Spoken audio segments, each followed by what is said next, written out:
Palakkad Kanjikode factory പദ്ധതി ഇനിയില്ലെന്ന് കേന്ദ്ര സർക്കാർ രാജ്യസഭയിൽ ജോൺ ബ്രിട്ടാസ് എംപിയെ അറിയിക്കുമ്പോൾ തകർന്നു വീണത് 44 വർഷം നീണ്ട കേരളത്തിന്റെ വലിയൊരു സ്വപ്നമാണ്.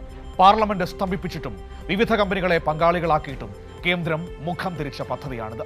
സംസ്ഥാനം റെയിൽവേക്കായി ഏറ്റെടുത്ത് നൽകിയ 236 ഏക്കർ ഭൂമി ഇനി എന്തു ചെയ്യുമെന്ന ചോദ്യമാണ് ബാക്കിയാകുന്നത്. വിവരങ്ങളുമായി സന്തോഷ് സർലിംഗ് ചേരുകയാണ്. സന്തോഷ്, കഞ്ചിക്കോട് കോച്ച് ഫാക്ടറി ഇനിയില്ല എന്ന് കേന്ദ്ര സർക്കാർ രേഖാമൂലം പാർലമെന്റിനെ അറിയിച്ചിരിക്കുകയാണ്. ഡോക്ടർ ജോൺ ബ്രിട്ടാസ് എംപിയുടെ ചോദ്യത്തിനാണ് ആ മറുപടി നൽകിയത്. 236 ഏക്കർ ഭൂമി നമ്മൾ ഏറ്റെടുത്ത് കൊടുത്തതാണ്, തറക്കല്ലിട്ട് പോയതാണ് കേന്ദ്ര സർക്കാർ.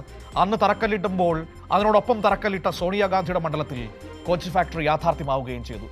അന്ന് കേരളത്തിൽ നിന്ന് 7 മന്ത്രിമാർ കേന്ദ്രത്തിലുണ്ടായിരുന്നു. ഒരു കല്ല് പോലും അനക്കിയിട്ടില്ല. ഓർമ്മയുണ്ടാകുമല്ലോ അല്ലേ?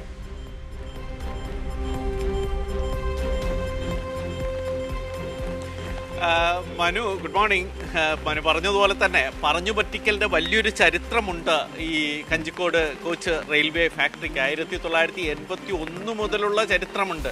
മാറി മാറി വന്ന കേന്ദ്ര സർക്കാരുകൾക്ക് മുമ്പിലൊക്കെ വലിയ പ്രതിഷേധങ്ങൾ കേരളം നടത്തി. എന്തിനേറെ പറയുന്നു, നമ്മുടെ ഒന്നാം UPA സർക്കാരിൻ്റെ കാലത്ത് ഏകദേശം 3 ദിവസത്തോളമാണ് പാർലമെൻറ്റ് പൂർണ്ണമായും സ്തംഭിച്ചു പോയത്. അന്ന് LDFിൽ നിന്ന് ഇവിടെ നിന്ന് 18ഓളം എംപിമാർ പൂർണ്ണമായും വിജയിച്ച ഒരു കാലഘട്ടം കൂടിയാണ്. അന്ന് പാർലമെൻറ്റ് നടത്താൻ പോലും കഴിഞ്ഞില്ല. കാരണം ഇടതുപക്ഷത്തിൻ്റെ വിവിധ സംസ്ഥാനങ്ങളിൽ നിന്നുള്ള 60-ലേറെ എംപിമാരെല്ലാവരും ഈ കഞ്ചിക്കോടിന് വേണ്ടി പ്രതിഷേധിച്ചു. അന്ന് ഈ പ്രതിഷേധമൊക്കെ തണുപ്പിക്കാൻ അന്നത്തെ റെയിൽവേ മന്ത്രി ലാലു പ്രസാദ് യാദവിന് അവസാനം ഡൽഹിയിൽ CPMന്റെ ആസ്ഥാനത്ത് വരെ വരേണ്ടി വന്നു. അന്നത്തെ ജനറൽ സെക്രട്ടറിയെ വരെ ഈ പ്രശ്നത്തിൽ ഇടപെടിച്ച് പരിഹരിക്കണമെന്നൊക്കെ ആവശ്യപ്പെട്ട അങ്ങനെ വലിയ പ്രതിഷേധങ്ങൾ പല കാലഘട്ടങ്ങളിൽ നടന്ന ഒരു പദ്ധതിയാണ്. അന്നാണ് ആദ്യമായിട്ട് അത് പാർലമെൻറ്റ് ബഡ്ജറ്റിൽ തന്നെ പ്രഖ്യാപിക്കുകയൊക്കെ ചെയ്തത്. പക്ഷെ പിന്നീട് ഓരോരോ കഴിവുകളൊക്കെ പറഞ്ഞ് ആ പദ്ധതി പൂർണ്ണമായി അലസുമ്പോൾ പാലക്കാടിന് നഷ്ടമാകുന്നത് ഒരു വലിയ ടൗൺഷിപ്പായി മാറും എന്ന് പ്രതീക്ഷിച്ച പദ്ധതിയാണ്.